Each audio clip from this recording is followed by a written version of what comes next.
Boa tarde a todos. Boa tarde. Hoje nós completamos 143 anos de desencarne do irmão Leocádio José Correia. Para nós é uma emoção, sobretudo, em função de toda a reconceituação de vida que esse espírito tem trazido para todos nós. Muito especialmente, ele foi nos mostrando muito de perto o quanto o espírito é vivo.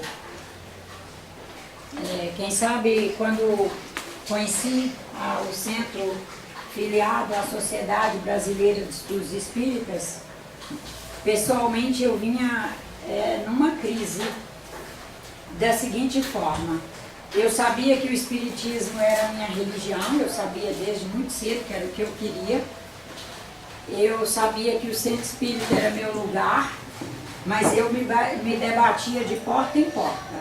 Eu não me rendi também não, eu fui batendo de porta em porta.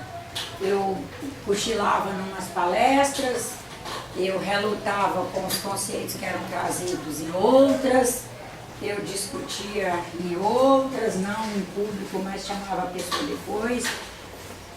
E tinha muita coisa que eu dizia, não, eu acho que não é bem assim, mas vamos lá, vamos continuar, vamos procurar. E até o momento em que encontrei o Centro Espírita Dr. Leocádio José Correia, aqui no Rio de Janeiro. E plantei meus pés, minha alma ali, e cá estamos nós juntos. Especialmente o que nós espíritas de hoje percebemos é a diferença que houve de um tempo para cá, e com muita fé em Deus nós todos haveremos de estar contribuindo para que esse avanço seja cada vez maior. Nós antes procurávamos muito mais, falo nós porque fazemos parte dessa família humana. Então, o que acontece com a família humana é o nós, não é o outro, somos nós. E nós percebemos que antes procurávamos muito mais a casa espírita para ou tentar falar com os desencarnados no sentido de recados do além, no sentido de notícia deles, no sentido de saber como eles estão. E hoje nós procuramos muito mais a casa espírita para alcançar novos conceitos, para lidar com a vida melhor, de forma melhor, para compreender melhor a vida.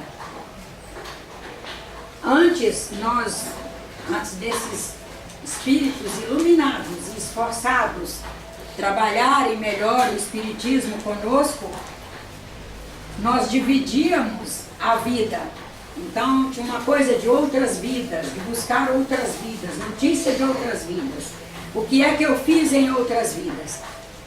E essa gente maravilhosa foi nos ensinando que só existe uma vida.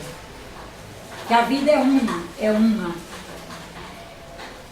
E que é uma em que nós temos a ampla liberdade de hoje estar desencarnado e amanhã estar encarnado.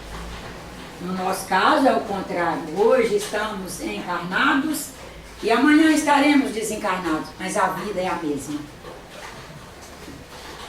Antes desses trabalhos maravilhosos, desses espíritos mais estilo Leocádio José Correia, nós dizíamos, e eu peguei bem essa época, e era um dos pontos que eu me debatia, dizíamos que o corpo era descartável.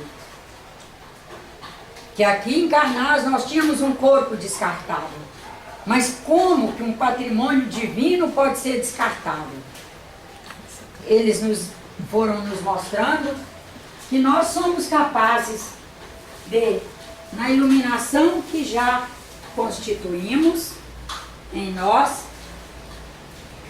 recebendo o patrimônio genético e os insumos de todos os que aí estão contribuindo, agenciarmos um conjunto que se chama corpo físico, através do qual nós cumpriremos um projeto reencarnatório dentro da visão que já fizemos de evolução. Aí nós, se fôssemos citar aqui o avanço do Espiritismo no último século, de quando nosso irmão Kardec codificou o Espiritismo, e claro que na obra dele muita coisa não está o original, porque de tradução em tradução, de revisão em revisão, é como a Bíblia, de revisão em revisão, de tradução em tradução, muita coisa ali é Cristo dizendo e muita coisa é o homem dizendo que Cristo disse. E o certo é que isso foi para dizer o seguinte: nós somos capazes de ir nos aprimorando para separar o joio do trigo e encontrar a identidade dessas mentes, corações e almas maravilhosas na obra. E sabemos separar. Então aqui foi a tradução, aqui foi uma revisão e aqui realmente é ele. Na medida em que nós vamos convivendo com esses espíritos que transitam pela Terra, é um transitando. Nós não poderíamos dizer que irmão Leocádio transitou pela Terra. Ele transita. Tanto que todas as reuniões nós ouvimos uma preleção dele, que foi ditada às vezes naquela semana. Então ele está aí, transitando conosco. Se nós vamos fazendo a nossa caminhada à luz do que efetivamente somos, no ajuizamento do nosso ser, buscando ser pessoas de prece e ser pessoas vigilantes, nós vamos cada vez mais percebendo a presença desses entes na nossa vida. E esse é outro ponto que nós, nesse último século, alcançamos um grande progresso. Porque antes, quando dizia perceber a presença dos espíritos, no nosso entendimento, nós imaginávamos que o espírito tinha que estar aí. E era como se o espírito fosse alguém capaz de estar em todos os lugares ao mesmo tempo, mas ao mesmo tempo que ele fosse um ser local. Até mesmo que o nosso conhecimento acerca de energia ainda estava menos qualificado do que está hoje. Hoje, o conhecimento de energia que nós já alcançamos, e sabendo que o espírito é uma energia quintessenciada, nós sabemos que um espírito ele é não local. Ele tem uma liberdade de fluir e refluir. Comunica em muitas dimensões, em muitas direções e muitos sentidos, que é por padrão de frequência. Nós vamos apenas nos esforçar para fazer a nossa caminhada à luz da vigiliatura e da prece, do máximo de amor que nós já alcançamos. Isso vai nos dar a coragem de sermos pessoas que se sujeitam a passar pelas portas estreitas, que são as portas não escolhidas pela massa, pela grande massa. Passar pelas portas estreitas é termos a coragem de construir caminhos nos recônditos do nosso ser para nós mesmos caminharmos. nós não vamos poder escolher os caminhos nem de nossos familiares. Com todo o respeito a eles e com todo o amor aos nossos cônjuges, nós não vamos poder escolher os caminhos que eles escolhem. E mesmo a gente vivendo muito bem com eles. Não estamos dizendo que é casamento que um está para lá, outro está para cá, que irmãos que não se unem. Não, não é isso. São irmãos que se unem, são casamentos que os cônjuges estão unidos. Estão unidos, mas cada um tem a sua identidade. E faz as suas escolhas. E de vez em quando nós vamos dizer, agora não. Meu objetivo agora é outra coisa. Eu não posso falar desse assunto agora, porque agora eu estou indo fazer uma palestra. E é coragem. A gente pensa que é uma coisa pequena, não é pequena.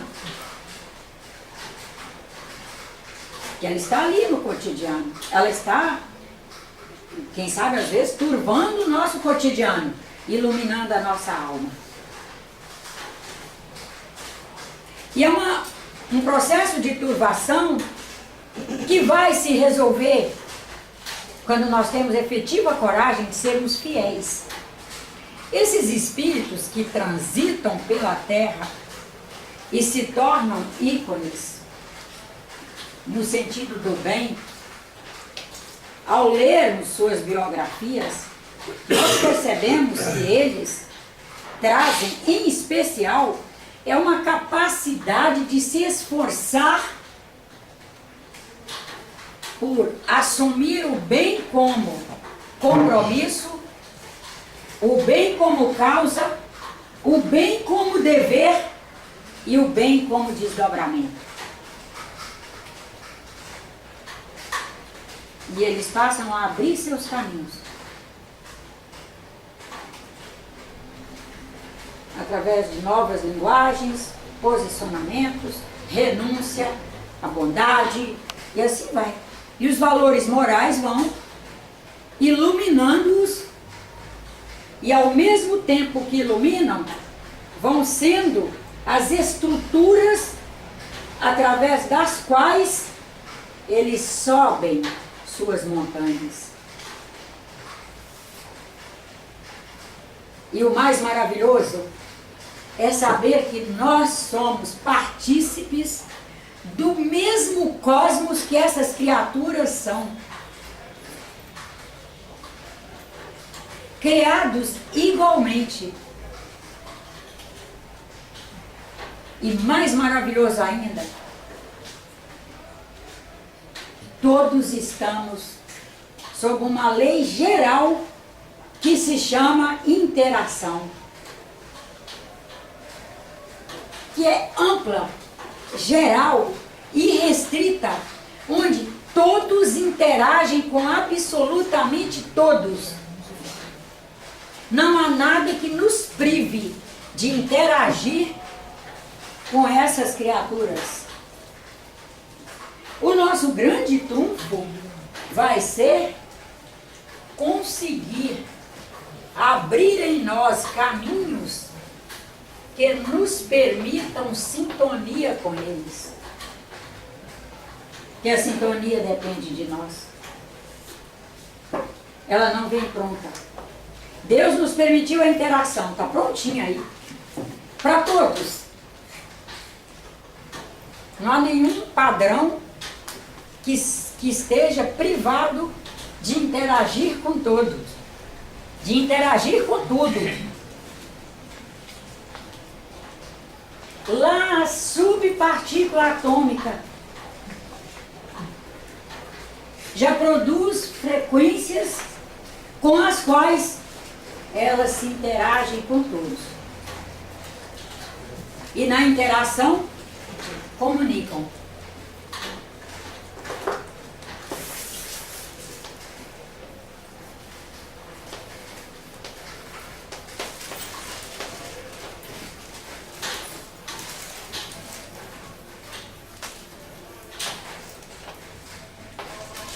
A comunicação também é irrestrita. Direito de todos. Nesse processo de comunicação, nós vamos nos qualificando para, através da nossa identidade, nos sintonizar. Aquele senhor ali,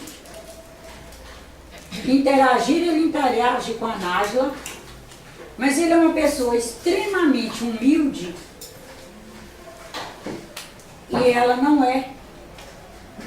Pelo viés de arrogância que ela traz, ele tem dificuldade de fazer sintonia. Em função de tudo que ele já construiu de valores morais, ele faz com relação a ela bondade, ele faz renúncia, ele faz dedicação, ele faz isso, faz mais aquilo, mas não faz uma sintonia tão fina, porque esse padrão dela o afasta. Não é que o afaste para longe também não. As interações no sentido das frequências dele, eu vou estar recebendo. Olha como é maravilhoso o cosmos. Estaremos recebendo os padrões de humildade dele. Este processo é o processo através do qual ele vai todos os dias estar sendo o meu semeador. Todos os dias aquele padrão de humildade chega a mim. Todos os dias chega, a todo instante chega, a todo instante chega. Um dia eu vou conseguir melhorar. E assim se faz a evolução. E esses espíritos estão aí. Transitaram fisicamente pela Terra, fisicamente e espiritualmente.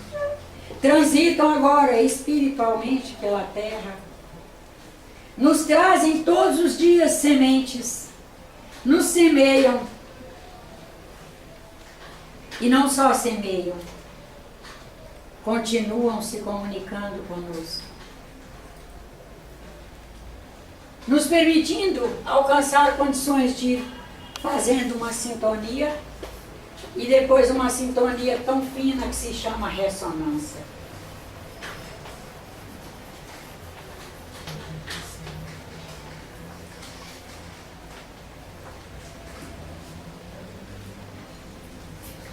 Que é, por exemplo, especialmente eu vou estar citando João Locádio, porque o momento é uma homenagem a ele. Um irmão Locádio Zé Correia atender alguém no São Lucas, e essa pessoa estava necessitada de um passe, e numa ressonância conosco e nós com ele, haver a mobilização para que nós cheguemos lá. E segundo eles fazem isso com muito mais presteza do que a gente imagina. Aquela pessoa se relaciona com aquela moça, e aquela moça conhece a Nájila, eles sensibilizaram a ela, ligar para alguém da família descrever o estado daquela pessoa, aí descreve, ela diz, mas será que eu não gostaria de um passe? Porque eu conheço fulano que faz passe no hospital, eu vou ligar para ela inclusive mora no mesmo bairro. Dali a coisa vai se organizando. E foi tudo por um processo de, inicialmente é uma interação, que chega a uma sintonia, que chega a uma ressonância. Nós haveremos de estar pessoas que dentro do nosso possível máximo, e possível não quer dizer que seja dentro da nossa zona de conforto. Dentro da nossa zona de conforto, num planeta que ainda a mentalidade é bastante materialista, que a força gravitacional com que ele nos chama para o seu centro é de 9,8, é muito. Na nossa zona de conforto, nós não abriremos caminhos novos nos recônditos do nosso ser. Nós não alcançaremos linguagens novas compatíveis com o que nós já somos capazes de alcançar. Nós não faremos exercícios nos níveis que já somos capazes no sentido do bem. Porque o bem requer mobilização mesmo. E a nossa grande tarefa é nesse memorável nós sabermos que memorável eu quero ser. Ele pôs no título, foi uma chamada mesmo. Os seres todos memoráveis. Aquela pessoa que comete os piores crimes são memoráveis, estão na memória.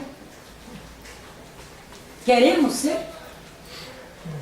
o mais preguiçoso da família, extremamente memorável. Quando falar em preguiça, a gente já diz é fulano. Olha como ele ficou memorável. Aquela pessoa mais bondosa da família. Quando falar em bondade na família, é Dona Dulcinha. Memorável. Nós ainda estamos com dificuldade de ver o quanto as palavras, elas não têm uma significação. Os espíritos estão trabalhando a polissemia das palavras. Polissemia de tudo. O assunto aqui agora é a palavra, então a polissemia da palavra. Todas as palavras que a gente for vendo aí no nosso dia a dia, a gente vê assim, o leque que ela alcança dentro da cultura, dentro do que a cultura já alcançou, porque vai alcançando cada vez mais. Nós não tínhamos nem visão de polissemia, agora já estamos aí tendo. Com a visão polissêmica, nós vamos alcançando cada vez mais a abertura do leque que cada palavra descreve. E já poderemos ir nos perguntando, que memorável eu quero ser? Fez o recesso do Centro Espírita Leocádio Zé Correia, quando voltaram as atividades, veio o aviso, a Nájila desencarnou nesse período. Mas qual é a memória que eu quero que as pessoas naquele momento digam assim, lá foi uma pessoa, aí sim, vai estar pronto. E estará na pronta entrega na memória de nossos irmãos. Lá foi uma pessoa que era isso, lá foi uma pessoa que era aquilo. Unanimidade nós não teremos, mas nós poderemos ter pelo menos um número de pessoas considerável que descreva memórias boas a nosso respeito.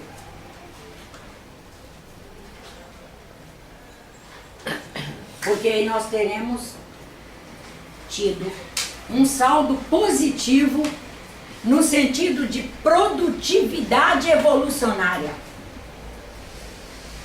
Nós vamos nos preocupar com produtividade evolucionária. Pois nós podemos evoluir em menos tempo, ser espíritos mais prestimosos, mais trabalhadores, espíritos que fazem um fluxo e um influxo de energia capaz de ajudar pessoas, curar pessoas, ajudar pessoas a se curarem. Por que nós vamos querer demorar a chegar nesse status? E somos hoje uma sociedade onde nós temos muito iluminador. Nós podemos ficar aí nesse alarde de que não presta, que ninguém presta, que o homem está perdido, que a humanidade está perdida. Eu convidaria cada um a ir a campo, encontrar realmente o que ele traz de talento,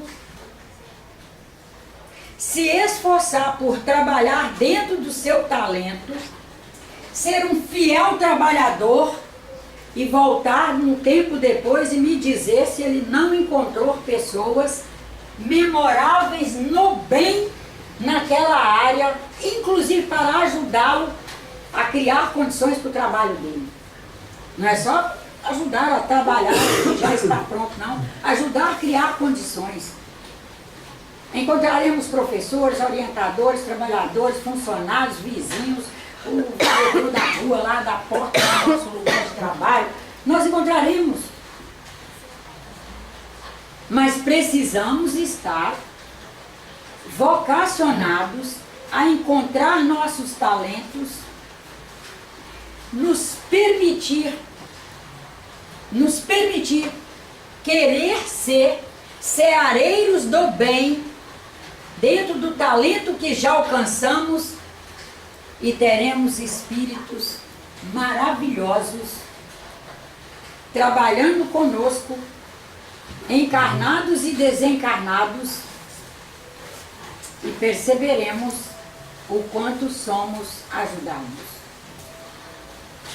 E nesse processo de ajudar, nós vamos nos qualificando para nos iluminar cada vez mais e ajudar a cada um criar condições para se iluminarem.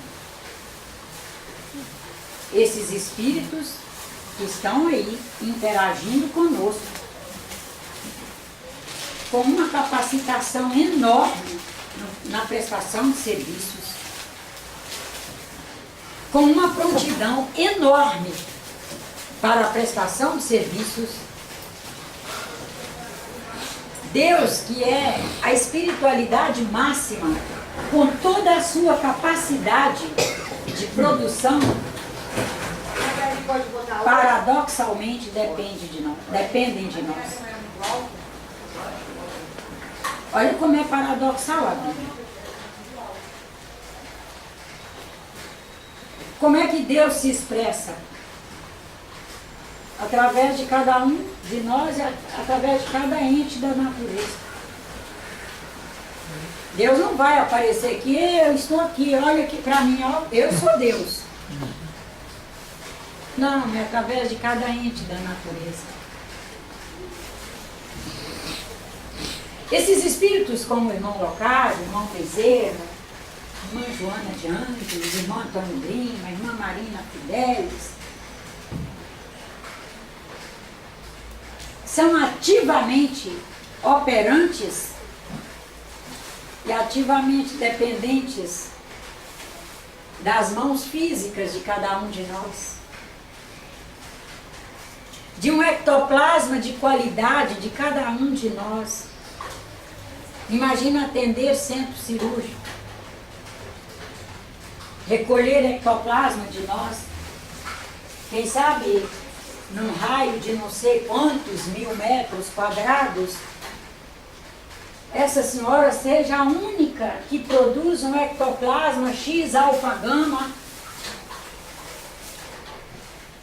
que algum paciente por aí esteja naquele momento entre a vida encarnada e a vida desencarnada, em condições de ainda prestar um bom serviço com esse corpo que ele produziu à custa de insumos daqui da Terra, e que se ela tiver tido uma conduta no sentido dos hábitos de vida, no sentido do emocional, do afetivo, do social, ela está ali entregando graciosamente o remédio que aquela pessoa precisa para ser aplicado pelos espíritos desencarnados.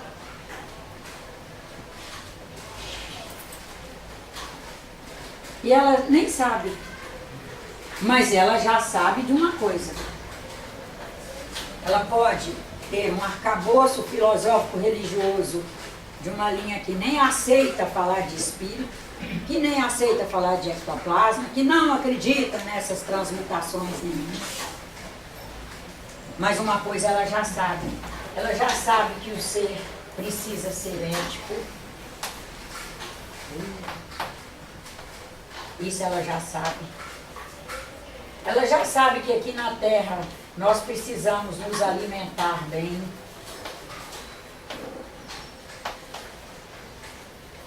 E que a alimentação envolve o que come pela boca, o que come pela pele, o que come pelas vias respiratórias, o que come pela alma, o que come pelo emocional, como administra o psicológico para dejetar o que não é bom e reter o que é bom. Então, ela já sabe isso. Ela já sabe, por exemplo, que existe uma coisa que chama valores morais, que são os valores de preservação da vida, e que ela pode se esforçar para estar cada dia mais se qualificando neles. Esse básico e mais tantos elementos são exatamente os insumos que nós precisamos para sermos pessoas capazes da oferta que os espíritos desencarnados precisam de nós.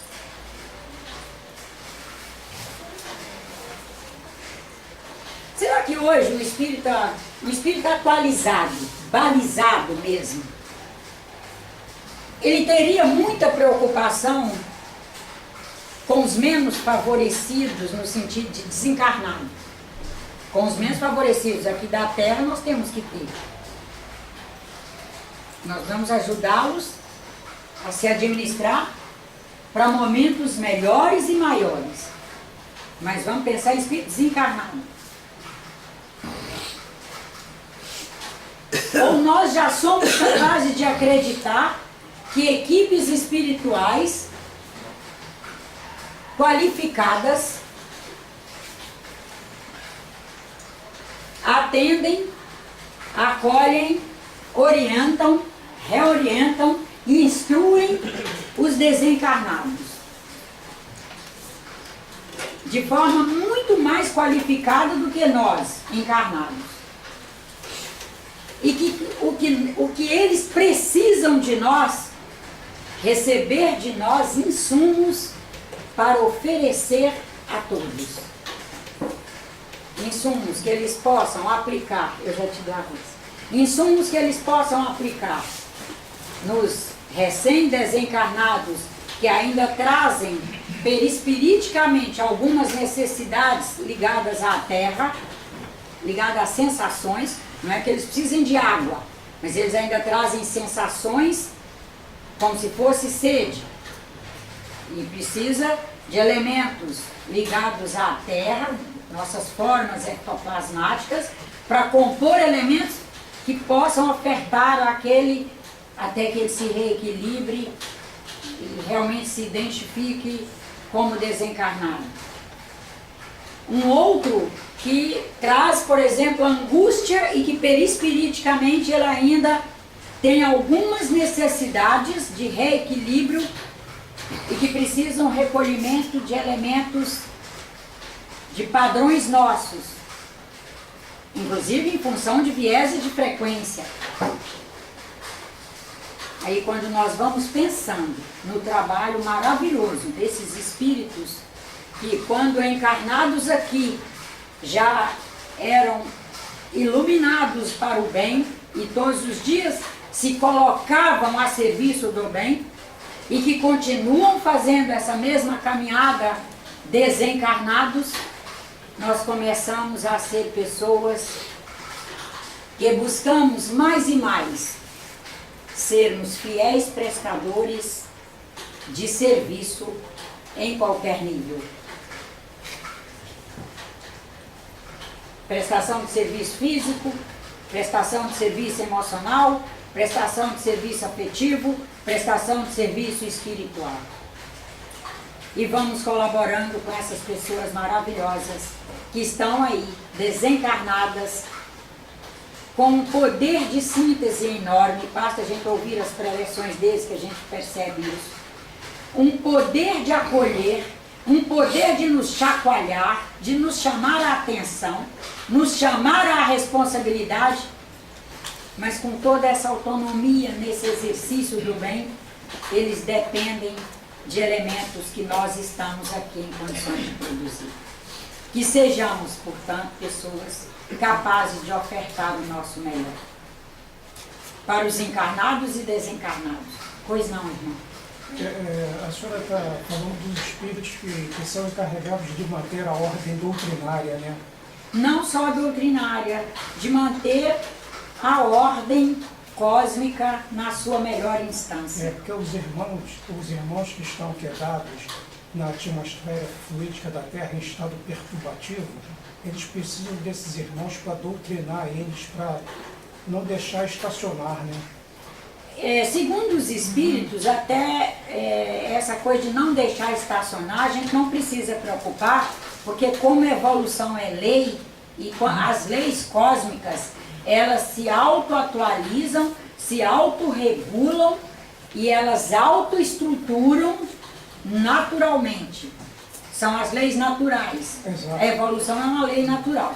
Então não há como estacionar. Há como nós termos menos produtividade.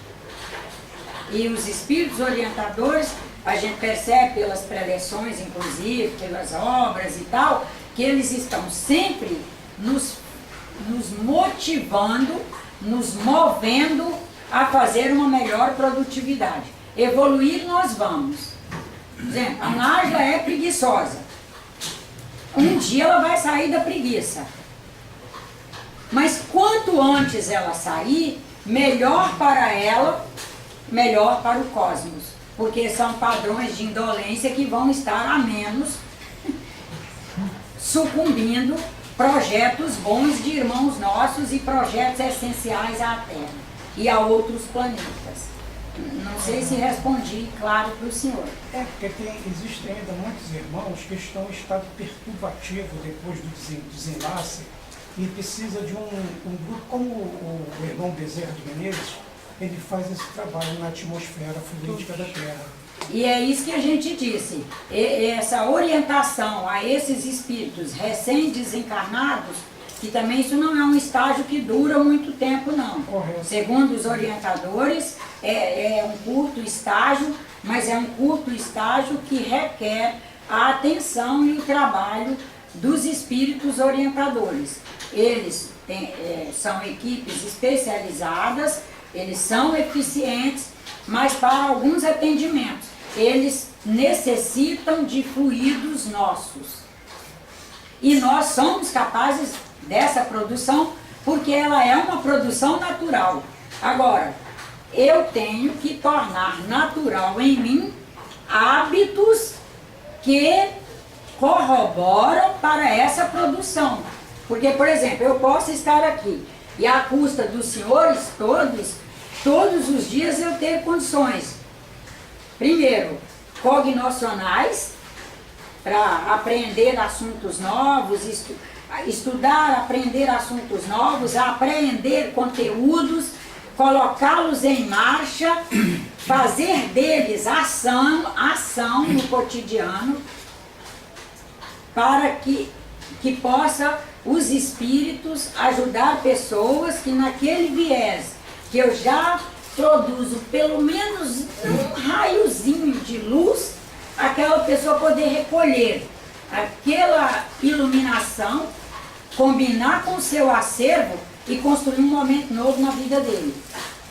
Falando do cognocional, é o estudo, a apreensão de conteúdos novos, a aplicação deles na prática, porque também não adianta ser um amontoado de teoria sem prática, porque é a prática que nos torna agentes do social e etc. Aí vem agora a questão dos hábitos, por exemplo, alimentares. Eu posso já ser alguém que tenha a capacidade de produzir um ectoplasma que seja extremamente necessário para determinadas áreas, inclusive até de síndromes horrorosas que surgem aí na Terra a cada período, mas eu ter hábitos que não me permitem. Por quê? Porque eu estou como encarnada, usinando a minha energia a partir de energia suja. Porque, por exemplo, quando eu comi arroz, é energia. Eu comi vaca, energia. Eu comi alface, energia. Tudo é energia. Agora, estou consumindo energia limpa para produzir energia limpa, porque a usina está aqui produzindo à custa da matéria-prima que recebe. Eu posso estar com talento, é Cristo a parábola dos talentos. Eu posso ser alguém para ser uma semeadora de energia limpa, com condições, colaborar muito, mas eu ter me enveredado pelos chamamentos aqui da terra, inclusive da preguiça de ir ao mercado, de ir aonde tem o produto orgânico, a preguiça de cozinhar, a preguiça de depois ter que lavar aquilo tudo, arrumar aquilo tudo, porque realmente é uma função eu abrir mão disso tudo e comer em qualquer esquina. E daí eu sou alguém pronta para funcionar, mas que infelizmente não apresenta a produção. Porque produção é de cada um de nós. Nós trazemos, nós recebemos o insumático, os insumos, nós trazemos a qualificação e a maquinaria, mas trazer os insumos compatíveis com nossas missões e colocá-los no ordenamento para nossas missões, para sermos fiéis prestadores de serviço aos espíritos encarnados e desencarnados, aí já depende de nós. Entendi. E essa coisa de perturbação e conturbação pós-desencarne não é também pela faixa evolucionária só, não. Porque nós, irmão, o Espiritismo veio, acho que mal explicando, o espírita, até por faltar subsídio cultural na área de ciência mesmo, veio explicando meio mal essa coisa de conturbação.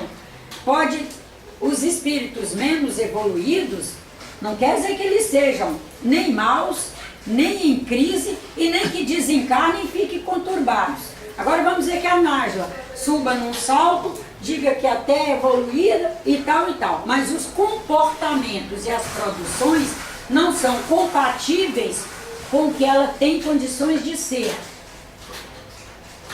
E no desencarne ela vai ficar extremamente conturbada, é porque no desencarne nós, segundo inclusive a orientação do próprio irmão Leocádio, nós temos a oportunidade a cada pós-desencarne de ver passar pela nossa memória em nível de lembrança, que na memória está toda a nossa caminhada evolutiva, de quando éramos uma subpartícula atômica até o presente ali, qualquer presente que seja, nós estamos com todo o nosso acervo, nada é perdido. Não trazemos lembrança por uma proteção divina. Trago lembrança de quando eu era, numa condição tribal, uma pessoa que fazia minha expressão sexual com todos os machos da tribo. Não trago lembrança, seria me constranger.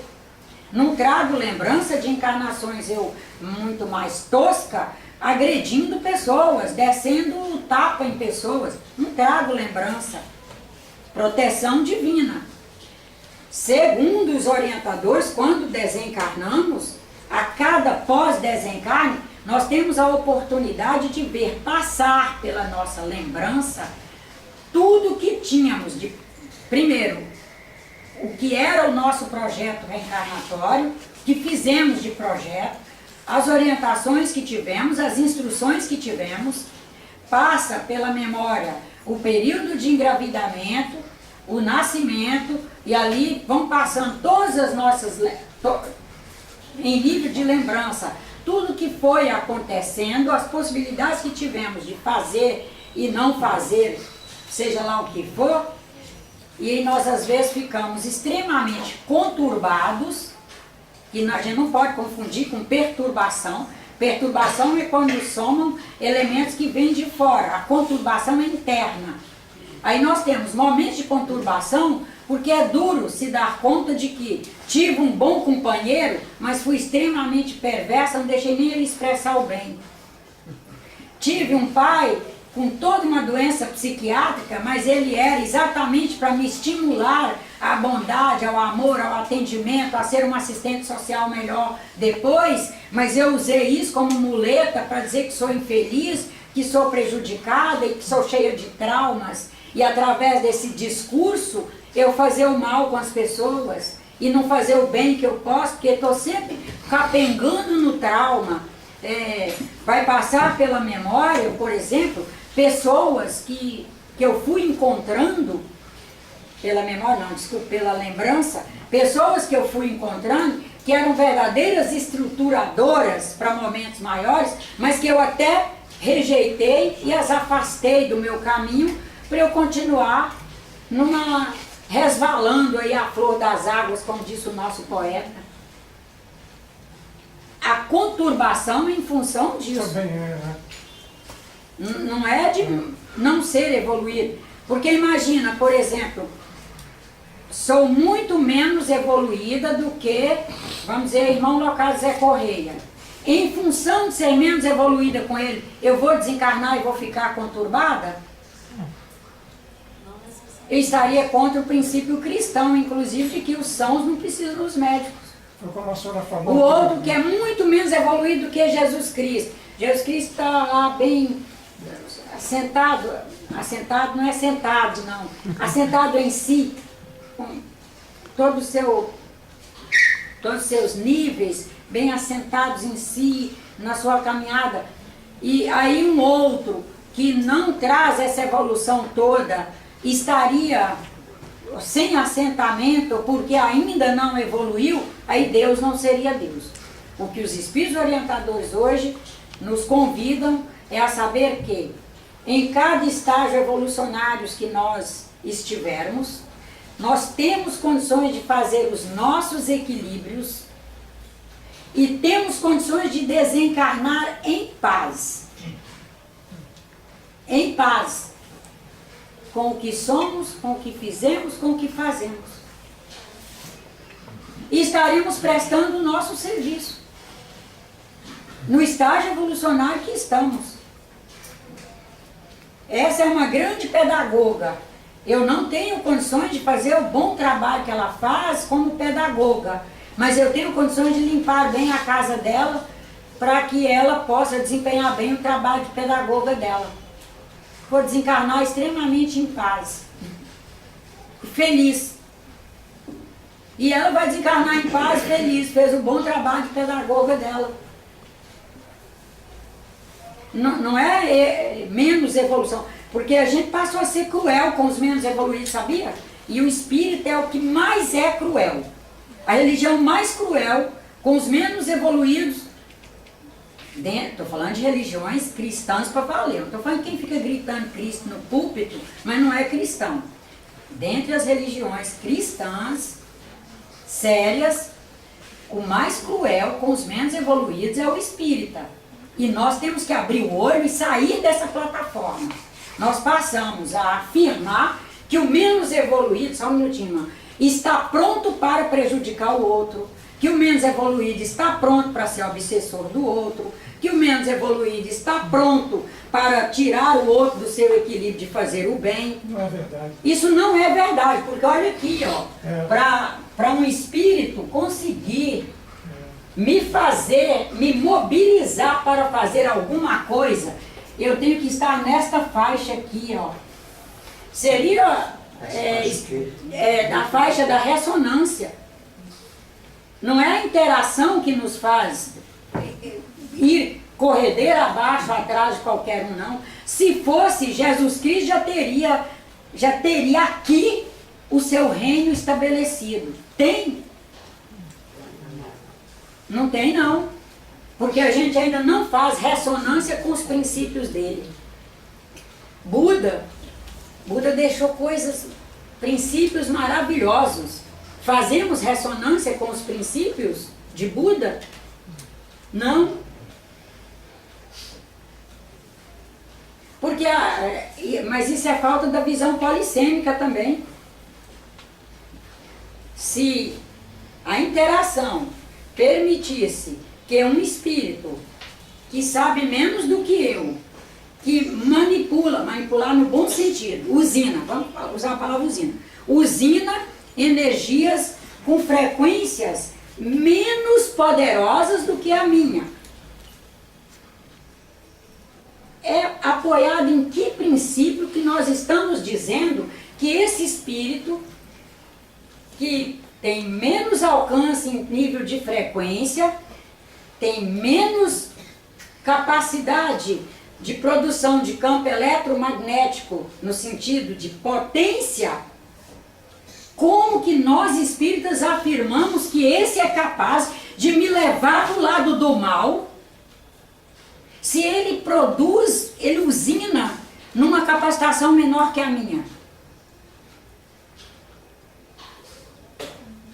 Se vamos afirmar que espírito é capaz de nos levar para alguma coisa, nós deveríamos afirmar que é os locais Zé Correia, Bezerra de Menezes, Joana de Ângeles, minha irmã Tereza, irmã Dulce, irmã mãe menininha, essa gente valente no bem, usinando uma energia com um campo eletromagnético maravilhoso, seriam eles que nos arrastariam. Eles arrastam?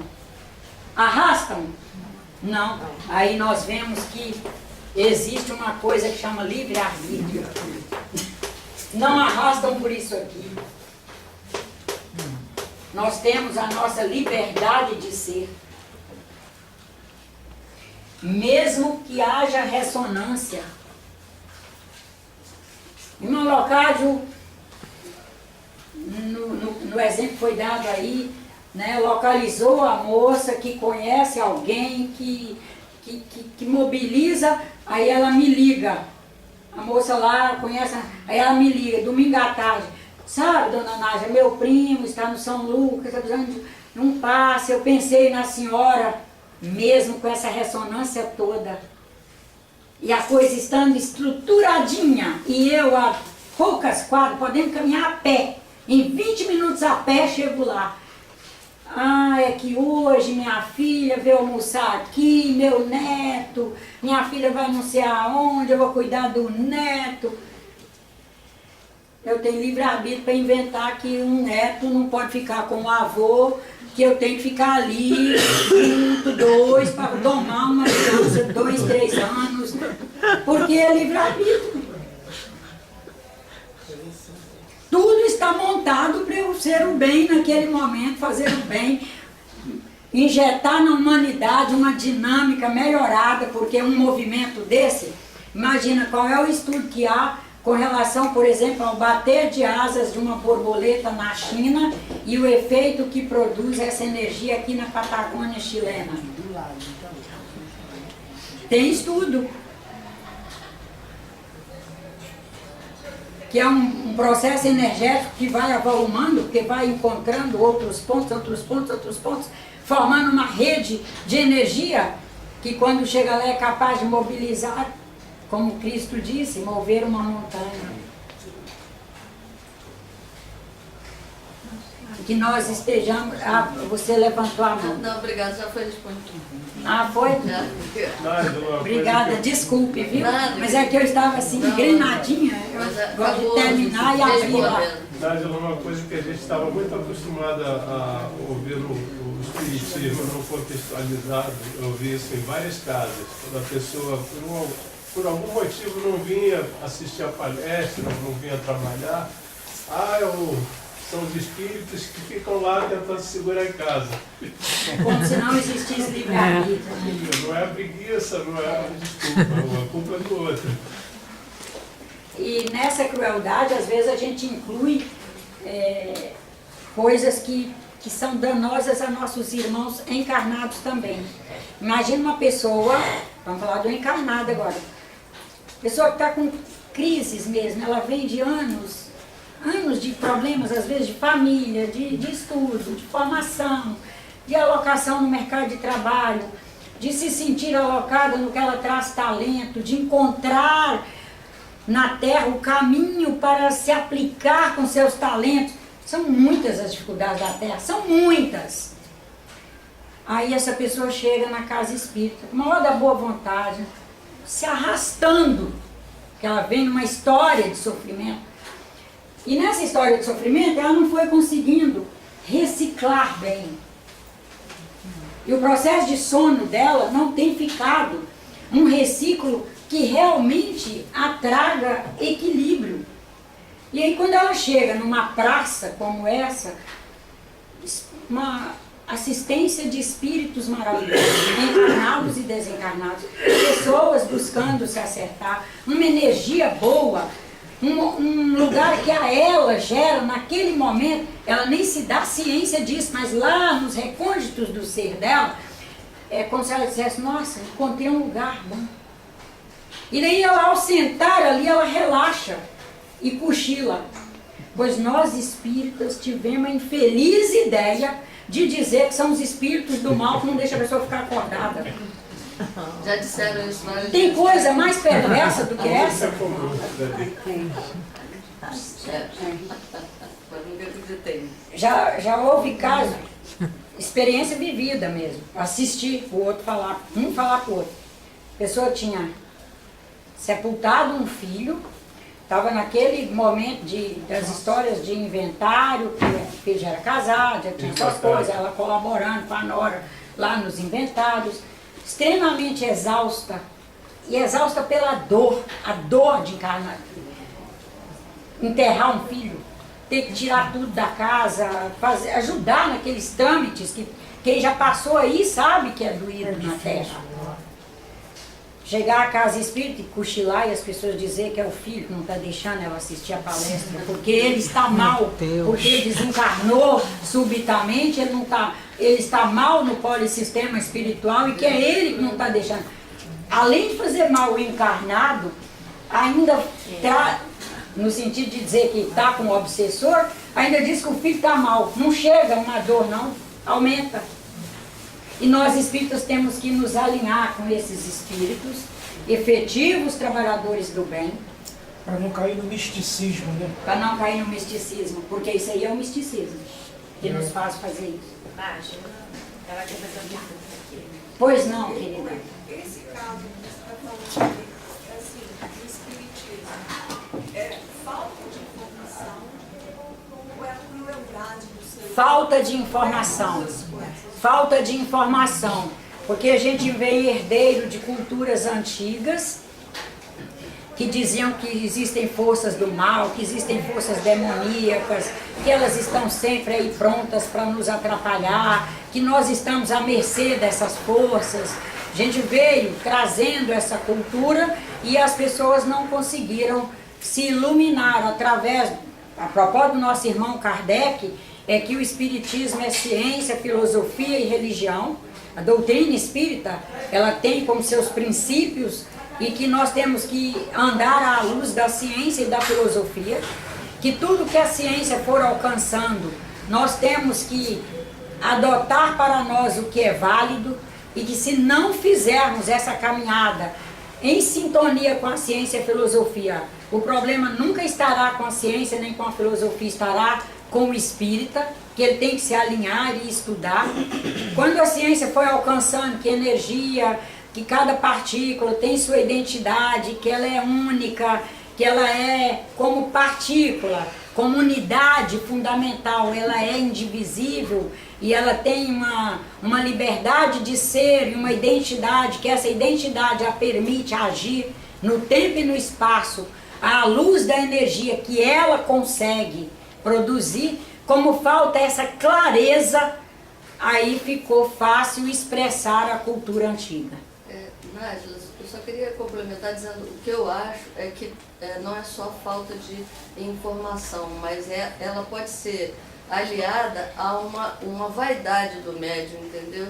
Então ele garante aquela verdade, que já falaram isso para mim, porque numa casa anterior eu cochilava muito. E eu cheguei a levantar essa, assim que eu começava a palestra, mas era muito bom para mim. Eu saía extremamente relaxada. Mas eu achava que eu não tinha lido ainda sobre isso. E eu perguntei a uns dois médios da casa, e eles me garantiram exatamente isso. Mas aquilo não me convenceu, porque eu tenho a minha intuição espiritual. Eu sabia que aquilo era muito bom para mim. E eu saía dali renovada. Eu estava precisando daquilo. E agora você está dizendo. Mas eles me garantiam que sim, embora não tenham me convencido. Quer dizer, então eu acho que a falta de informação, muitas vezes ela é aliada a uma vaidade do médium. Mas vaidade é falta de iluminação. Exatamente, uma verdade absoluta. Eles acham que aquela é verdade e passam adiante. Cairá sempre no conhecimento, na sabedoria e autoconhecimento. Que é iluminação. Porque quem tem quem conseguiu transformar o conhecimento em autoconhecimento e em sabedoria, se despoja da vaidade. Ou não? Hã? O bocejar também, a pessoa quando está bocejando na casa espírita, ela está relaxando, porque o ambiente está diáfano. Isso. Por isso que ela cai e dorme. E, inclusive, assim, agora aproveito para fazer nosso recado, o que nós orientaríamos é a pessoa não relutar contra o sono. Porque se ela não relutar, ela vai dormir profundamente uns 5 a 10 minutos, dificilmente passa disso. Esses 5 a 10 minutos que ela se entrega, ela se restaura e aí ela fica o resto da palestra e o resto da atividade acordada. O que dá pena é que como ela fica lutando, ela não se regenera ali, não se reequilibra e daí ela não consegue, ela vai a palestra inteira nesse sofrimento. A nossa orientação é que ela se entregue ao sono. E o pedaço que ela perder, ela está perdendo no sentido de um organismo, espírito, perispírito, corpo físico, mas o espírito não está perdendo. E ela está aqui pelo espírito. O ponto mais fundamental é o espírito. E a parte que ela não tiver lembrança, vai ter um momento que alguém vai falar daquele assunto de novo. Porque os assuntos sempre voltam. E aí ela vai ter oportunidade de estar ela com ouve eles. e fica guardado Fica. cerebralmente. Fica. Lá na frente ela já escutei isso. Aham. Foi justamente nesse ponto. Exatamente. Por isso o nosso aconselhamento, se entregar ao sono e o que ela não tiver alcançado. No Chama-se sentido de osmose. se lembrar, ela vai ter Aprendizagem aquilo. por osmose. Pois não, querida. Essa dignificação é muito difícil, porque às vezes você está em casa e a pessoa fala, minha mãe falava isso sempre comigo, eu estava muito cansada, e essa pessoa só tinha, ó, não sei o quê, cuidado, eu só tinha avó. Qual é a leitura que você indicaria para a gente poder ler sobre esse assunto? Olha, a SBE disponibiliza os livros de As Psicofonias das Aulas do Irmão Antônio Grimm, que vão ajudando a pessoa a conhecer melhor, se conhecer melhor, se conhecendo melhor, ela sabe que ela é um espírito, ela vai conseguir transpor este conhecimento para os outros espíritos, porque se eu conheço bem e eu sou um espírito, a partir desse espírito aqui eu sou capaz de ir conceituando melhor os demais. Particularmente acho que é bom a pessoa assistir palestras, porque as palestras são sempre o momento atual, de pessoas que estão realmente gabaritando-se e buscando se gabaritar. A palestra é mais atualizada do que obra, porque uma obra, quando você dá conta dela escrita, ela já está, eu diria que meio que velha. Mas tem um livro aí que chama o Centro Espírita como Agência Social, que traz bons conteúdos. Tem um outro que foi lançado agora, o Médium como Agente Transdimensional, traz bons conteúdos. E assim, numa obra, noutra, não tem nenhuma que vai nos trazer o leque inteiro do conhecimento. Mas você vai estudando uma, depois a outra, e especialmente se conhecendo e se vendo como espírito. Porque tem coisas que no espiritismo formal as pessoas ficam com uma dificuldade enorme de entender. Como é que pode falar em transporte, mediunidade de transporte, mediunidade de efeitos físicos? Isso é uma idolatria de vocês, isso é uma não sei o quê. Aí eu digo para ele, escuta meu irmão, pegue o próximo velório que você for e ponha o cadáver para caminhar junto com você e veja se ele caminha. Aí você vai saber que um espírito é capaz de transportar. Porque eu me transporto para os lugares à força do espírito que aqui está para carregar esse corpo. Sabe? Ir começando a nos ver como espírito, nos colocar em processo de estudo, de observação, para ver as habilidades do espírito. Mas tem obra boa aí na biblioteca. Esses na dois livraria. tem aqui para venda? Tem. O espírito, o médium como Como a a gente. gente É do professor Mauri, esses dois Ele livros. tem aí? Tem. Ah, Tem.